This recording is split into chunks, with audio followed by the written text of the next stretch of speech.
So thank you to be here today. I think there is a lot of expectation to this webinar as we are already 100 people.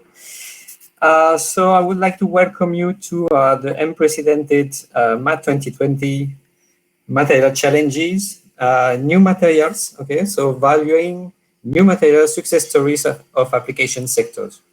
So welcome all. Today I will be the moderator. My name is David Amantia. I'm working at the Technological Center literate. I'm in charge of the material department. So today, just to start with, I would like to first thank you, Fiera Barcelona, to organizing this webinar in collaboration with Expoquimia. One very important news is Expoquimia is postponed to September 2021. Okay.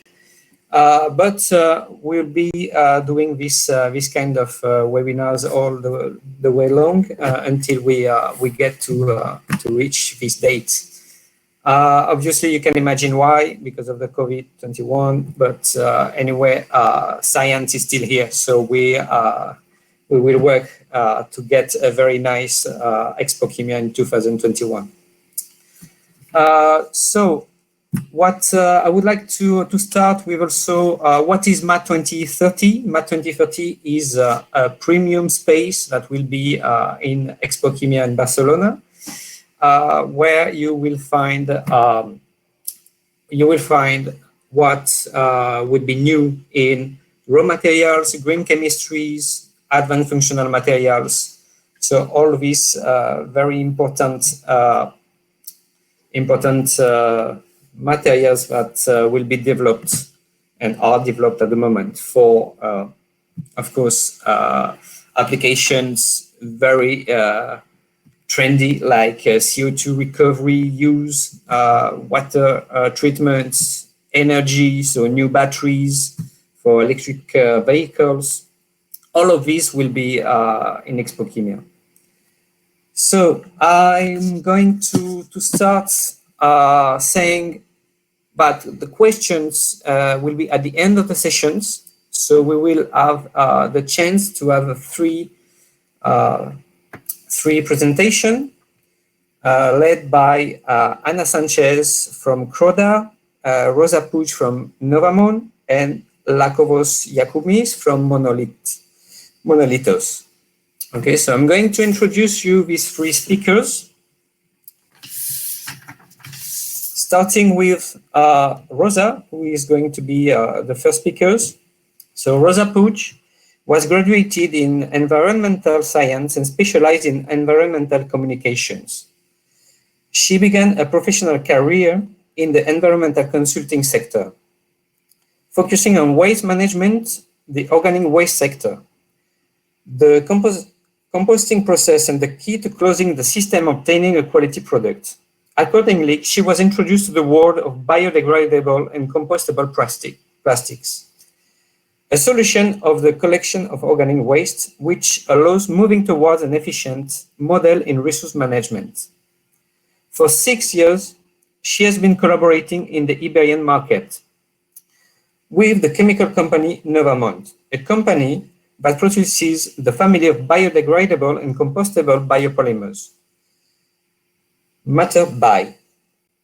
Through the Matter by, she has specialized in a different sector of application of biodegradable and compostable polymers, which provides solution in waste management in general, and also provides dedicated solution in the agriculture and food sector. In the second time, we will have the chance to listen to Lakobos Yakumis from Greece. Lakobos Yakumis obtained his master engineering degree in chemical engineering from the National Technical University of Athens. He has published 19 research papers and he is the inventor of 3 European patents. His citation index is more than 1,500 from Google Scholar Source and the H index of 11. He is the founder and the managing director of Monolitis Catalysts and Recycling Ltd. At the age of 26, he was honored with the organization of the Greek Small and Medium Enterprises with the Pan-Hellenic Award of the Best Young Businessman of the Year. He is the president of the Greek Association of Innovative SMEs, Innovation Greece, and he has served as elected vice president of the City Council of Nachos and Small Cyclades Municipality 2014.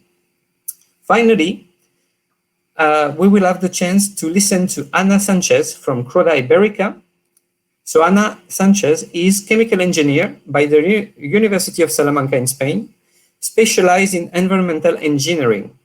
Currently, she's working as sales director of Croda Iberica after more than 15 years of experience in B2B sales. Recently, she has been named sustainability manager from Croda Iberica, and nowadays she is combining both responsibilities. So this is a short description of our speakers today. I'm going to start introducing the first speaker. So Rosa Puig, she is going to present today the Novamon Food Matter byproducts, current and future solutions, properties and application of compostable bioplastics. Rosa, please. Hello. Hello. Thank you, David. Okay, thank you, David, for the presentation. And thank you also, Fira Barcelona and Expoquimia, to give us the opportunity to participate in this webinar. So I will start with a few words of Novamon Group. Novamon is an international and a company in the biopolymer sectors, with our production based in Italy, with a large business network with 4 offices in Europe and 1 in US. And in fact, I am talking from Novamont Iberia. We promote a model of the bioeconomy as a factor of territorial regeneration based on 3 pillars. One of we work in a reconversation of deindustrialized sites of no longer competitive sites, where creating bioeconomy infrastructures integrated with the territory and interconnected. And we are an integrated manufacturer of biopolymers, and we, in these different sites and biorefineries, we produce our own monomers. We work in integrated agricultural value chain, developing a low impact value chains, respecting of local specificities and development of abandoned and marginal lands, and in close collaboration with the actors of the territory. And we conceive our products as a solution, as unique solutions for specific environmental and social problems. Our products are designed to protect and restore natural resources, which are strictly connected to the soil and to the water. Some relevant information about Novamon Group. Novamon was born in 1989 with the first development of the formulation of Matter B in the Monterison Chemistry company, the R&D area, where over 30 years some research started to develop an ambitious project to integrate chemistry, environment, and agriculture in a circular economy model that now is a very popular concept, circular economy, but 30 years ago, nobody were talking and thinking about it. It was very innovative in that moment. And over the years, Novamon have developed 5 proprietary technologies, first in the world, and their own more than 1,000 patents. And we keep our roots focused on research, with 22% of our people working dedicated in research, development, and innovation. We are in continuous expansion. Our productive capacity right now is 150,000 tons per year, 36% more than last year. And we are willing to reach 200,000 tons in the December 2020. And our situation as the only integrated manufacturer of biopolymers allows us to increase the renewability content of matter B and to have a better control of the production chain and less exposure to potential faults in raw material supplies. And today we have 4 product sites, you can see here, and 2 research centers, all of them interconnected. Matter B is our large family of biopolymers are conceived, as I said, as a piece of a cycle, a complete cycle. As I explained before, we don't just make a product, we focus all our know-how in develop solutions for applications sectors that became an extra quality compost in order always to closing the loop. Matter B is biodegradable and compostable biopolymer according to the European standard 3432, and which can be disposed and they are produced from renewable content, and these products have to be disposed with organic waste. So we work in both concepts: the origin from vegetable crops, and the end of life to be biodegraded with the organic waste collection in composting facilities. Compostability added value in the soil, environment, and in the management of the organic waste for the production of high quality compost that return into the soil from where came from are some of our raw materials used to produce our polyester or EGOB that then from the base of our grades Matter B. The application sectors of our biopolymer Matter B are those where biodegradability and compostability represents an added value. As you can see in all of them, the common thread is their contact with food and the same treatment with food waste. For example, in large retail, carrier bags, fruit and vegetable bags that have a second use for organic waste collection. For separate collection, also compostable bags for organic waste collection specifically in different kind, different measures, different formats. In agriculture sector, especially for biodegradable mulch film that have a particular standard for biodegradation in soil, European standard. For different kind of packaging, especially for packaging in close contact with always the organic matter. Food service, coffee cups, plates, and also food capsules, labels, food films, large other specific products where always the end of life, biodegradable and compostable, brings an added value. So here I would like to talk about some solutions, tailor-made solutions in Matter B, where I always highlight that the biodegradability and compostability represents an added value. So there is not a substitution of all kind of products, but it's a specific solution for specific products that brings an improvement. For example, fruit and vegetable bags that you can use 3 times, you can use or more times. You can use it to buy, you can use it to preserve the food in the fridge, and at the end of the life of this bag, let's say, you can use it for the organic waste collection to put to throw all the organic waste, organic waste that you produce in your home or whatever, and then this bag goes to the composting facilities and compost the same like food waste. So you avoid to put in the system traditional plastics or other kinds of products not compostable that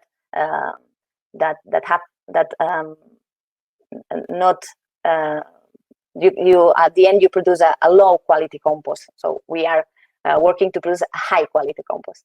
According to the Spanish law from January 2021, all ultralight bags must be compostable in order to reduce the consumption, and when it is not possible to use compostable bags for this purpose.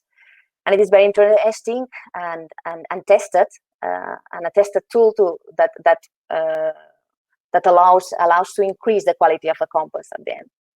There are other applications like extruded nets for fruits or onions, labels for fruits also, compostable and waterproof, so with a very good performance. Meat trails, completely in Matter-B or in extrusion coating to paper, where the paper is also compostable.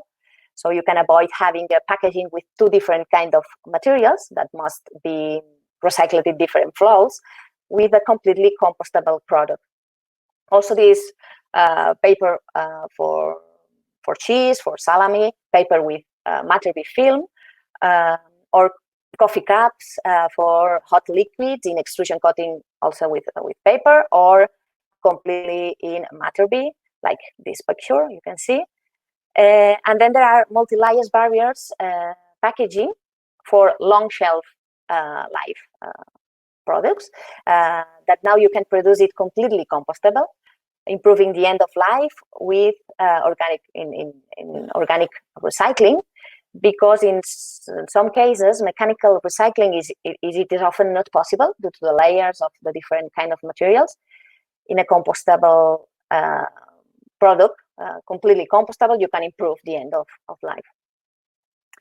And finally, I would like also to talk about a new Matter-B cling film for the packaging of fresh produce that can be used with most packaging machines.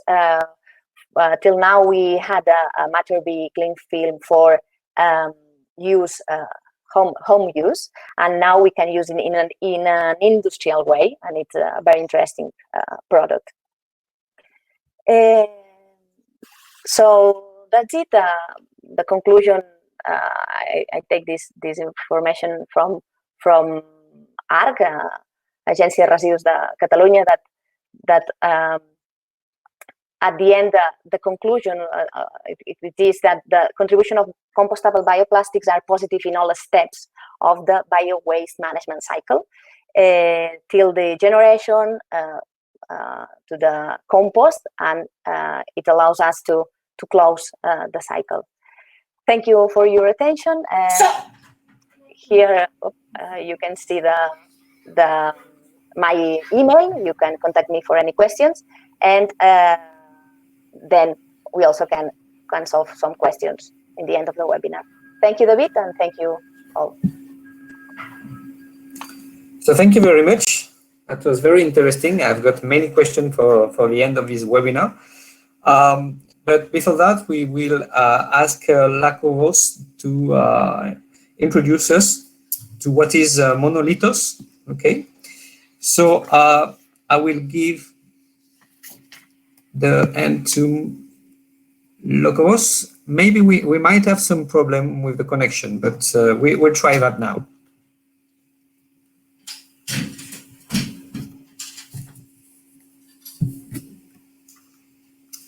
Yes. Okay, so apparently saying that he can hear us very, very well, is connecting. So we'll have just to wait, hopefully 1 minute or two.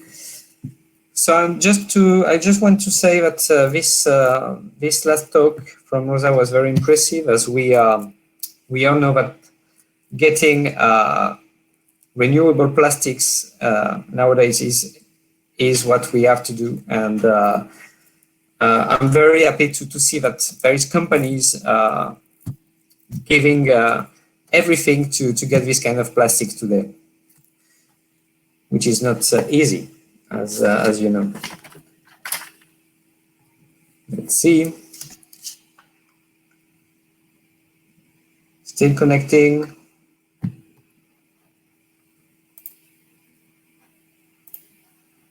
No news. I hope you have many questions. As you know, question has to be in a question tab next to you in the right side of the screen. If you have any problems to add your question, please ask in the chat or just say I cannot put a question or anything, but you still have time to do that. We are at the moment 142 people, which is quite good, actually.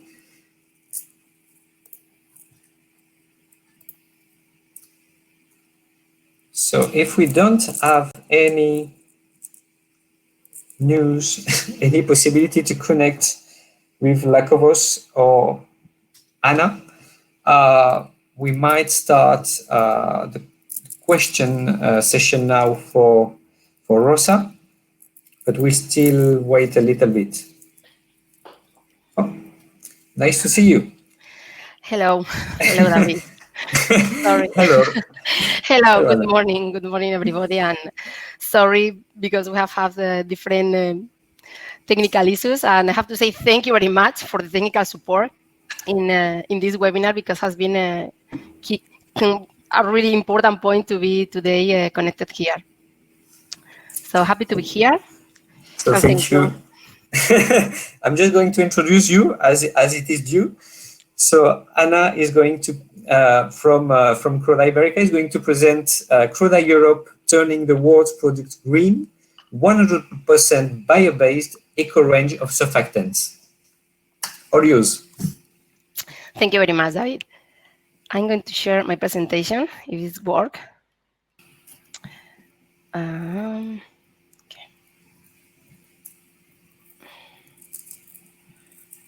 can you see something? Can you see my slides? Not yet, right? At the moment, we are seeing you. But well, probably it's charging. Just to start with the chat, just to say to everybody, thank you for being in this webinar, and well, it's going to be a surprise who is coming next, but I don't know what this happens, but I think you can see my presentation. Okay. Not yet. Okay, here it goes. Sure. Can you see it? It's charging. Yes. Okay. Now we can. Yes, you can see it? Yes. Okay. Well, one more time, thank you very much, David, and everybody who is joining this webinar. Well, in the next 10 minutes, I would like to explain you, well, Croda's success history about sustainability and our new 100% bio-based product. Today, I would like to explain you what is sustainability for us, benefits of our ethylene oxide, technical overview of our eco range, new range of products, benefits of these eco products, and we have time for question and answer. Of course, as David has said before, you can place your question in the question tab in this webinar, but also you have an individual query or information request, you can send me an email directly to me. Let me start by introducing our commitment in Croda. This is that we will be the most sustainable supplier of innovative ingredients. We will create, make, and deliver solutions to tackle some of the biggest challenges the world is facing. By 2030, we will be climate, land, and positive people. Of course, our commitment that I explained you in the slide before is aligned with our business strategy. And all this strategy include the United Nations Sustainability Development Goals. We have divided the goals, these sustainability development goals, into different types for us. One of them are the drivers that we directly contribute through our strategy and sales of our products in all sectors, and the fundamental, where we contribute through our business activity are our philanthropic activities. In order to achieve our commitment for 2030, we have developed KPIs based on assessment of the SDGs that we are speaking before. And why sustainability becomes so important in the current times? It is clear. Customer demands more sustainable products. And as you can see in this slide, based on actual customer purchasing behavior, the growth rate for sustainability product is increases 4 times of the total market with a stable and good rate of acceleration. In 2018, just give you some data. In 2018, market of sustainable product delivered $114 billion. At it means 29% of increase since 2013. So this is a big increase. And we really expect in this market to increase until $140 billion by 2033, which is a really huge increase. And you can see in the slide, nowadays, this sustainability market represents more than 50% of the total market in this kind of product. So for Croda, this is not new. Sustainability is part of the NDA of Croda, and really we started our travel on sustainability by manufacturing lanolin from wool grease in the 1920s. And our focus nowadays is to meet the current and the future demands of our industry at the customer. So why Croda introduced the first bio-based EO plant in North America? Because we are aware that our customers are looking to develop high sustainable products. And for this reason, we decided to invest in a new facilities to produce 100% bio-based ethylene oxide. This new plant is located in Delaware, close to our main site for ethoxylated product. In this slide, you will see that a comparison between the two processes of production of ethylene oxide. One from biomass and the other one from petroleum products. The blue line, petroleum products are treated in a cracker to generate olefins, then purified to produce ethylene. And in the green line, you can see that the biomass is fermented to generate alcohol, which is dehydrated and to generate bio-based ethylene. From this point, both processes are the same. And which is most important to remark is that the product that we obtain from both processes is totally the same.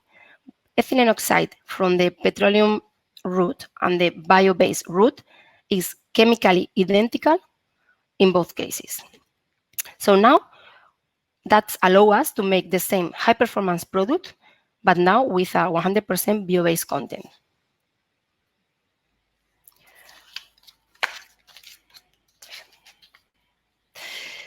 One of our main key points here in Croda is to work with sustainable raw materials. And in line with this, we developed our strategy. Last year, in 2019, the 63% of our organic raw materials were bio-based, coming from renewable crops. And since 2012, we have certified RSPO mass balance 12 of our production sites. Also, a very important point on the strategy for Croda is reduction of carbon footprint. For this reason, eco-range product manufacturing at Point site are very important for us, because all the strategy we have implemented since 2012 in our site in Delaware give a very good advantage on reduction carbon footprint. In this site, we use landfill gas to make renewable energy. This gas is captured and converted to electricity and steam to power the At Point facilities. Just taking account that landfill gas is mainly made by methane or composed by methane. This gas has a global warming potential 25 times higher than CO2 when it's measured over 10 years. So it is even more important to take it out from the air, the methane, than the CO2. The use of this renewable energy has reduced the CO2 emissions by 82,000 tons, and combined with the reduction of methane to the atmosphere, yields a greenhouse gas avoidance of close to 1 million tons since 2012, when we start with this strategy in Atlas Point.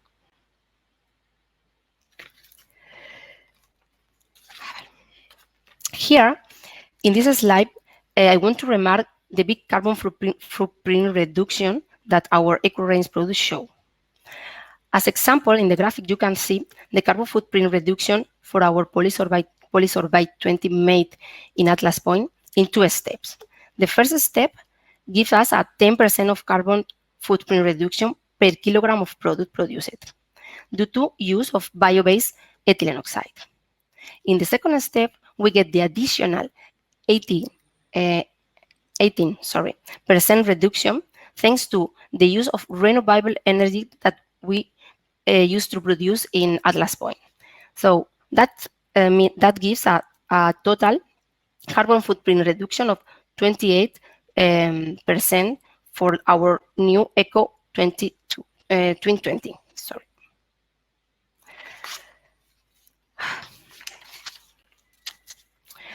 As an example, well, you can see that, sorry, okay. What allowed this new bio-AO production? That allow us to revitalize our core ingredients to make the same product with the same performance that we are selling right now for ethoxylate derivatives with a 100% of bio-based product.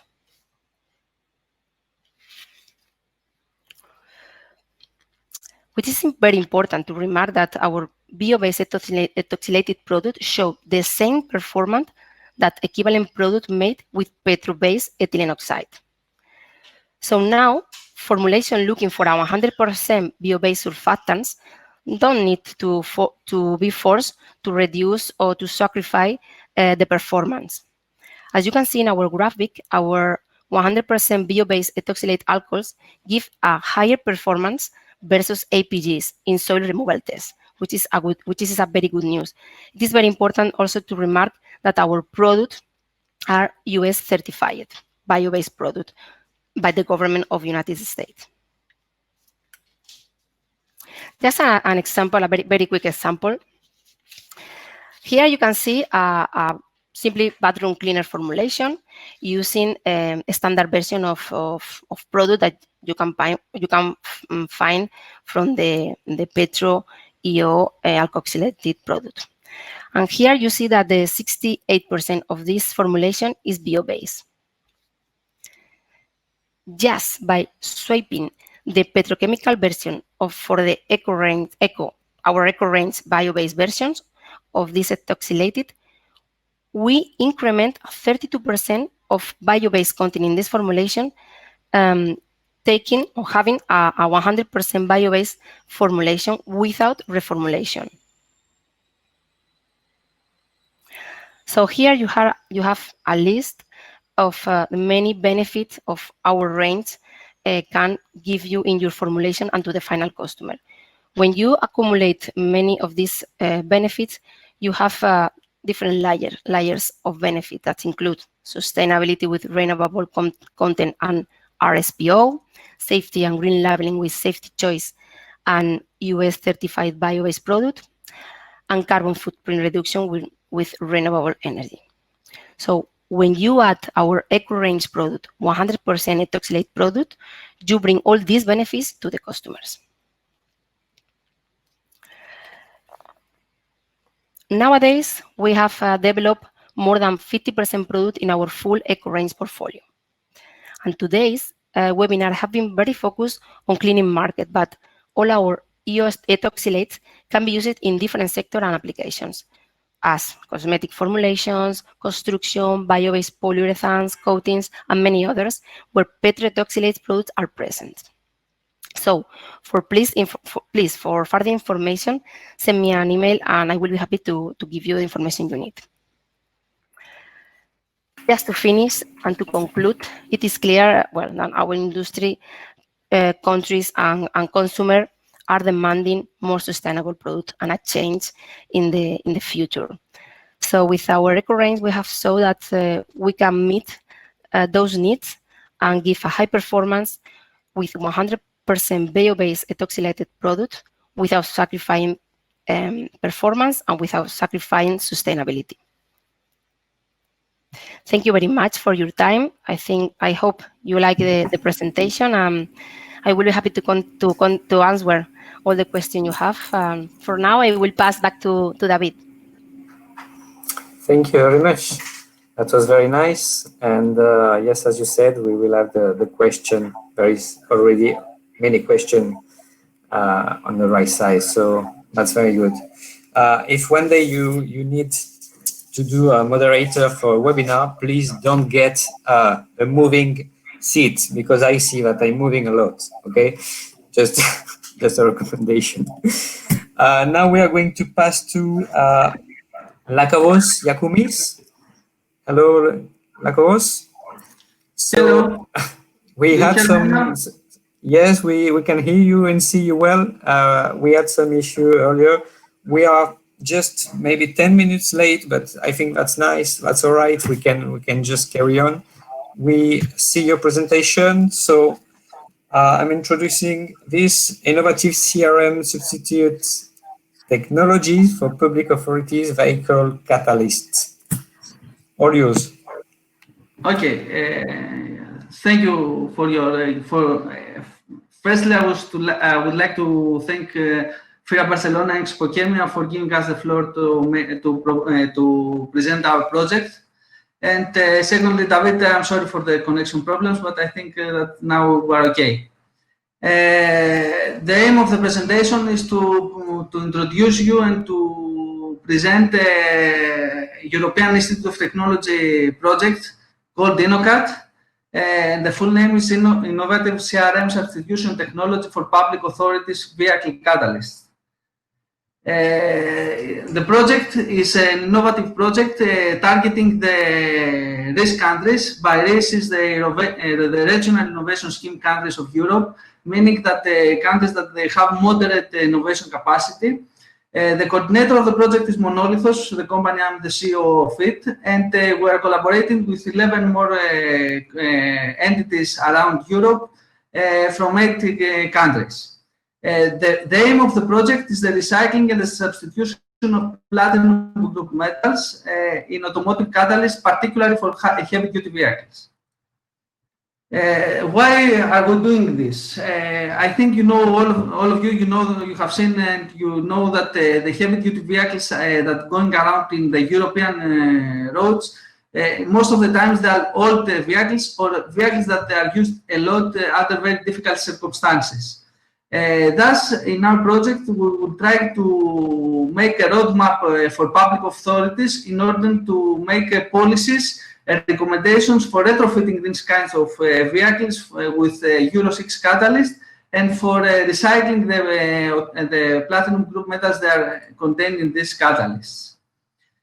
What is the platinum group metals? Platinum group metals is the metals that we usually, along with the gold, we name them as noble metals. They are namely ruthenium, rhodium, palladium, osmium, iridium, and platinum. And they are the most expensive metals in the periodic table of elements.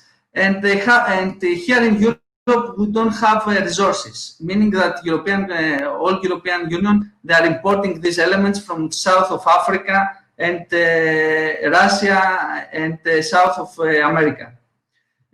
Our vision in InnoCat is to build a PGM recycling substitution ecosystem in this kind of countries in order to retrofit the vehicles in order to meet up-to-date criteria and using the less possible amount of these platinum group metals. Why are we doing this? The heavy-duty vehicles, as we know them, they are only the 5% of the vehicle population going around the European roads. However, due to their very big displacement and their old, a lot of years that they are running, they are responsible for the 30% of the pollutants emitted in European cities.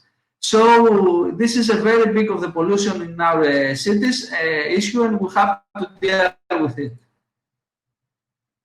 As you see here, the emitted pollutants are the toxic ones: carbon monoxide, hydrocarbons, particulate matter, and nitrogen oxide. And this kind of vehicle, they emit a lot of carbon dioxide too. For the up-to-date vehicles, we have the vehicles that they are manufactured after 2015. We have a system like this in the screen that it contains two catalysts, one diesel oxidation catalyst in order to oxidize carbon monoxide and hydrocarbons, a selective reduction catalyst in order to reduce nitrogen oxides, and a diesel particulate filter in order to remove the carbon soot we see from the big trucks. In order to do so, we inject ammonia. It calls up blue on urea in this kind of vehicles in order to this system to be able to operate. Here you can see two catalysts as it is decanted, how they look like after their life. In InnoCat projects, we have two different streams. One is the recycling process of the platinum group metals contained in catalyst, and the other one is the retrofitting process in order to put new catalyst in old vehicles with a small amount of platinum group metals. In this screen, you see the two different processes we use in the project.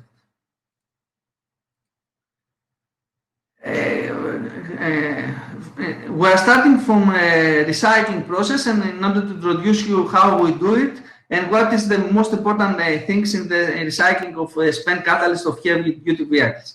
In the left, you see a sample of a catalyst, and as we put it in an optical microscopy in order to characterize that and to see which is the elements that they are included in the catalyst. In the right, you see equipment with which we measure the platinum content of the catalyst in order to see how much platinum there are inside.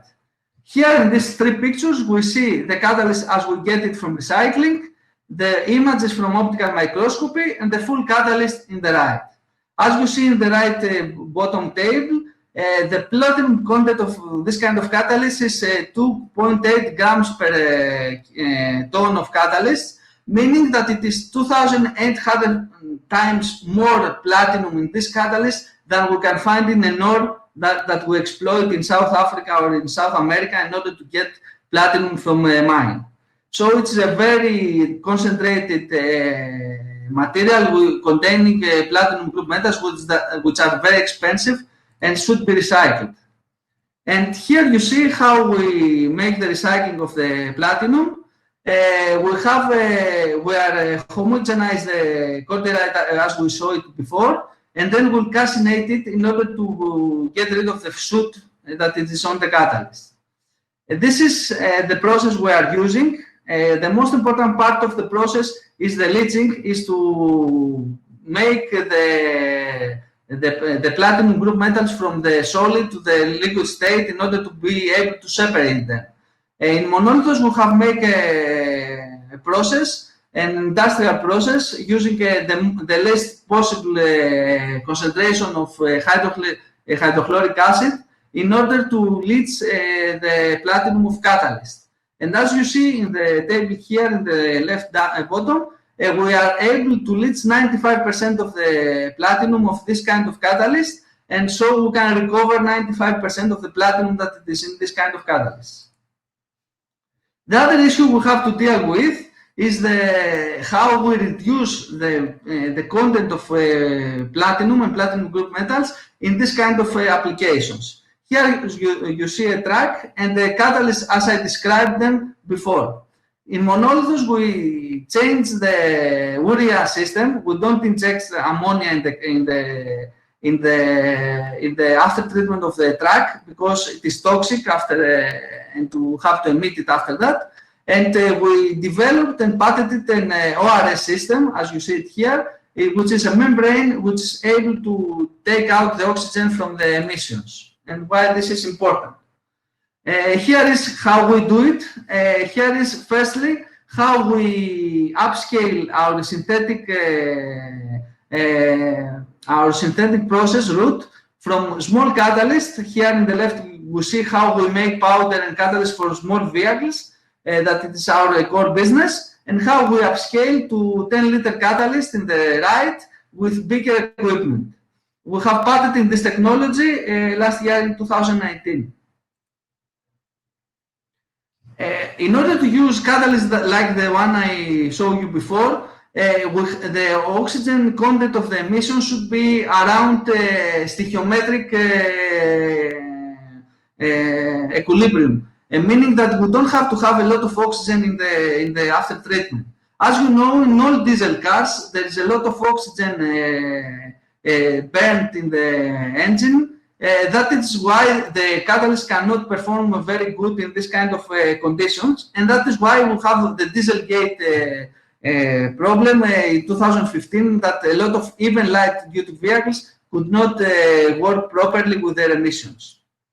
Our solution is to develop from the beginning a membrane, the ORS membrane as we call it, in order to reduce the oxygen content of the emissions of the after treatment of the trucks. Here you see the process we have developed and the synthetic gas bench we are using in order to develop our membranes in the laboratory and in order to optimize the best condition and the best materials to use in order to make this possible. And here is some of the results. As you see here, we use stainless steel membranes in order to be able to operate in this very extreme conditions of the trucks with a lot of temperature, with the temperature high up to 500 degrees centigrade, and sometimes a lot of unburned fuel going in the membrane. So in the left, you see how we can remove the oxygen content from the emission of the trucks. And in the right, you see how the cell will be the full stack to be retrofitted on the truck with a number of membranes, which is customized according to each truck in order to be retrofitted. This development has been already patented with the patent shown in the bottom left of the slide in 2019 too. And here is some demonstrations that we are going to operate this year with the help of InnoCat project, of course, and the very great help of all our partners in the InnoCat.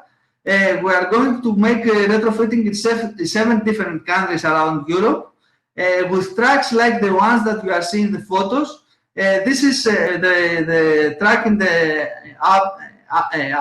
right up of the slide is a truck in Slovenia. That is provided by our partner Zach and W Cycle, and the right bottom of the slide is a truck in Serbia, which is provided from Sirecon in Serbia, in Belgrade. In the left, you can see how the catalyst will the full catalyst is and should be retrofitted in the truck. The length of the catalyst is more or less 1 meter long, and has a diameter of 30 centimeters. The biggest capacity and the biggest value of the catalyst is for retrofitting trucks, that is all trucks from Euro 0 to Euro 4. Most of the trucks running in the European roads right now in this kind of scale, so the impact of the project in terms of emission control it's huge. That is what we have done for the 2 methods, the recycling and the retrofitting.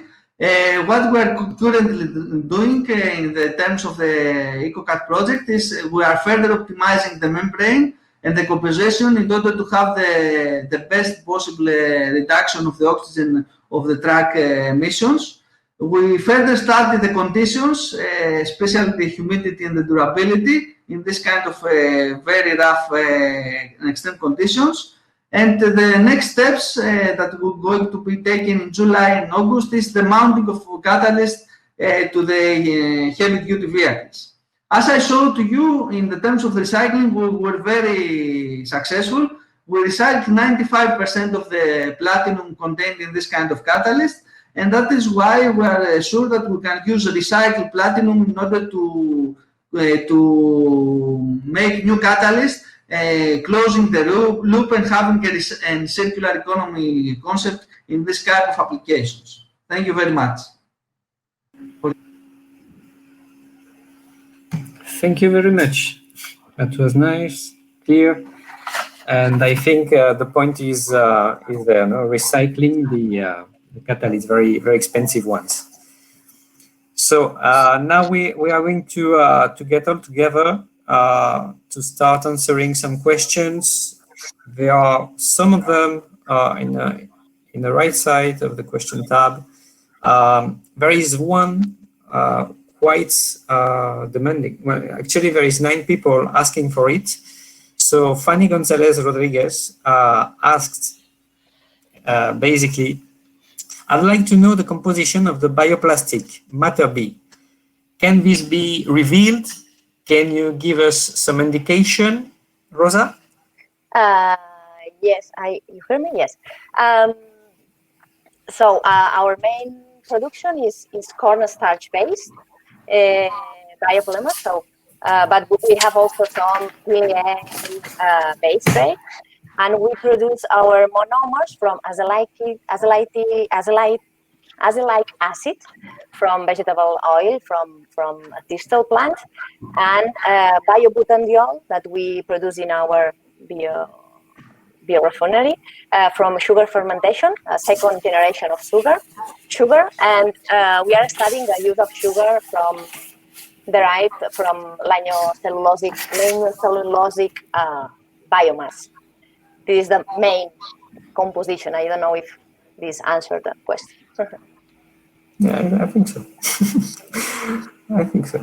I think there is another question that I'm going to ask to Anna and Rosa at the same time. It's about, well, this is like this. Do the renewable raw material sources of your product compete with the feed channel? I mean, both of you said that they are coming from corn or from other kind of food. So is it competing? Are we making food to make products? Do you want to answer? You go first. You want okay. You can go first. If not, Matter B does not impact food production. Actually, the essential components used are non-genetically modified cornstarch and vegetable oils that are cultivated in Europe using conventional agriculture and agricultural practices. And there is, to the date in the Europe, only 1% of the total production of cornstarch is used for bioplastics, and the land use total worldwide is less than 0.02%. So this is not to produce bioplastics is not let's say a problem and an impact for the food production. Same answer from Croda. We are nowadays using mainly corn in United States, which you know that there are different corns there, and we are using that is not for food industry, and also in other as you can see, we have a really huge percentage of raw materials, bio-based raw materials that we use in our product, and all of them are vegetable oils from grade that are not for food. We are very conscious on this part. Right. Then I've got a question also for Anna. Then I will go to you, Lakovos. Stay here. So for Anna, I wanted to ask you about the penetration market of your products. How are they received? I mean, if you have the same specification, which is good, it's coming from a biosource. I don't know about the price of your product, but hopefully they are similar. So how do you get this penetration market at the moment? Well, the penetration market is a new one. So the idea of this product for the moment, we are, we can make all ethoxylated products that have been used all around the world. So the penetration market for us is innovative products with a claim of bio-based, 100% bio-based with a low carbon footprint. So new products, innovative products from this point of view. We are not trying to substitute 100% of ethoxylate market that has been used, because it is not possible.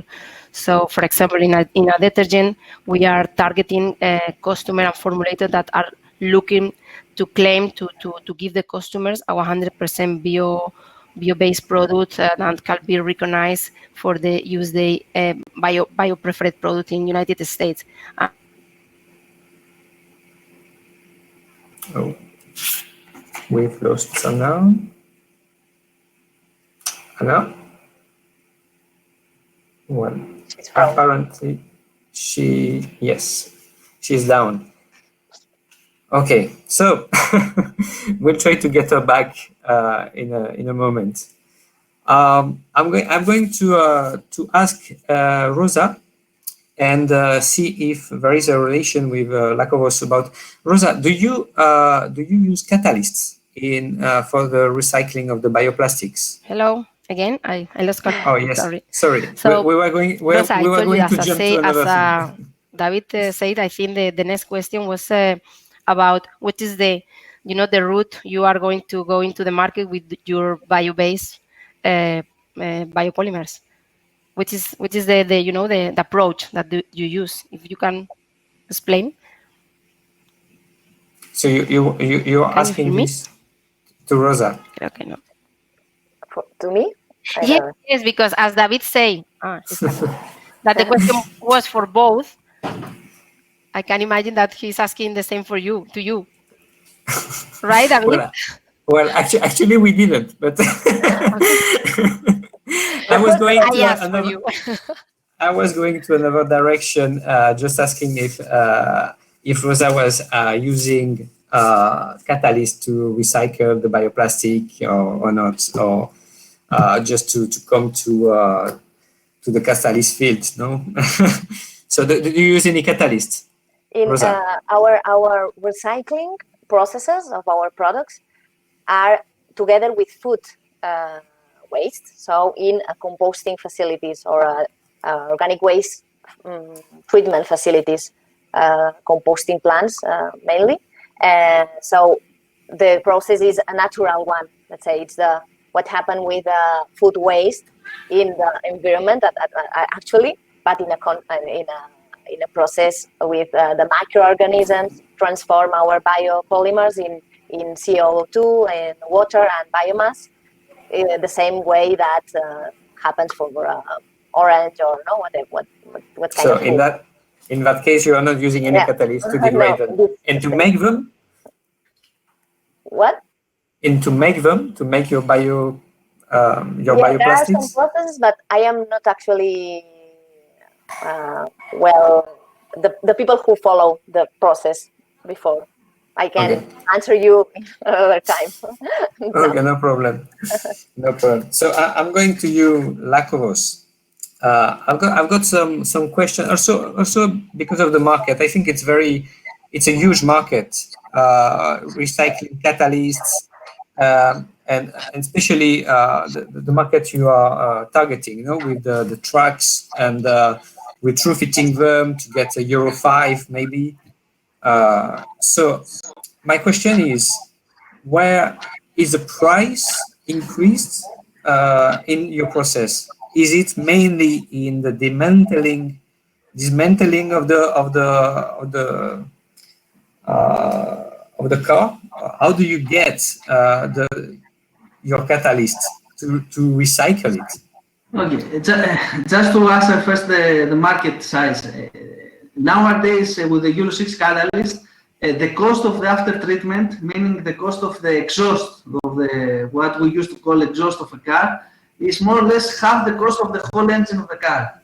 Meaning that in some cases, the cost of a catalyst, just a catalyst of the three, for a heavy-duty vehicle could go up to 20,000 euros. So you understand that the amounts of platinum group metals incorporated are huge, and the amount of the imports for Europe from other third countries is very big. In order to go to answer to your question, what is happening is that according to legislation, all catalysts around Europe should be recycled. When we go either to replace the catalyst in the workshop or when the car is going for shredding, then the catalyst should be recycled. However, even if it is legislative, only 50% of the catalysts they are recycled around Europe, and this is a very big problem because we are using a lot of valuable material. The thing we are proposing is because right now the recycling processes they are huge processes in Belgium, in US, or in US.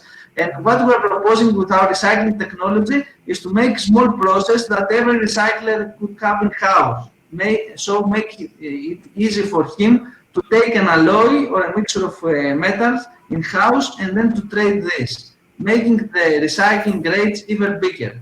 That is why we think that the recycling rates with our process will be higher and more platinum group metals will be in the market in order to be used to make new catalysts. Okay, that's interesting. And do you only target this market, or have you thought of something like chemistry, for example? Because you know that the palladium platinum is for chemistry.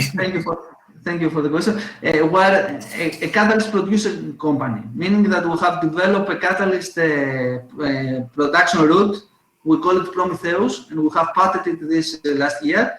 And with this route, we can produce catalysts for different kinds of applications. Until now, we produce catalysts for small vehicles, heavy-duty vehicles, for marine application, which is something that is very new and the legislation is coming. And we are producing catalysts even for tires, for the vulcanization of the tires of a car, or even anti-COVID catalysts for using them in the paints in order to use them as antimicrobial and antivirus coatings in surfaces or in the walls of hospitals and housing and everything. So we consider ourselves as a catalyst producing company with the first application in the automotive sector. Okay, good. Okay, now I've got a question for the three of you about your own product. Let's say, what do you think is missing to your product to sell it better? That's a tricky one, eh? But what would you change, or what would you like to have in your product to say, oh, this is what we were just missing to be the first in the market?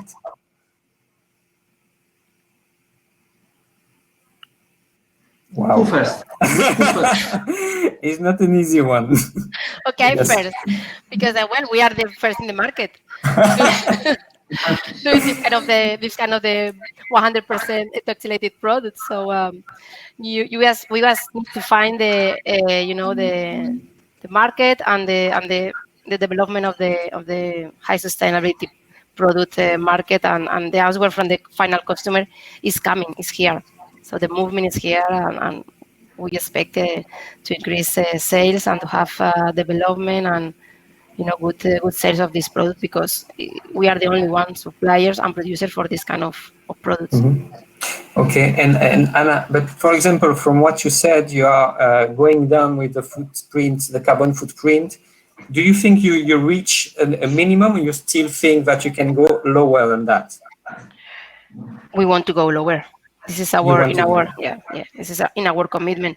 So the carbon footprint that I have been spoken this morning is what has been done in the lower site, in Atlas Point site, from 2012 until now. So in our commitment, in our strategy, there are a lot of plans and a lot of different actions to be climate positive. To become climate positive, it means no or zero carbon footprints. So this is where we want to be in 2030 as a company. Very good. So I will add my last question to Rosa. Rosa, this is amazing what your company does, because I have some of these bags every day in my place, in my home.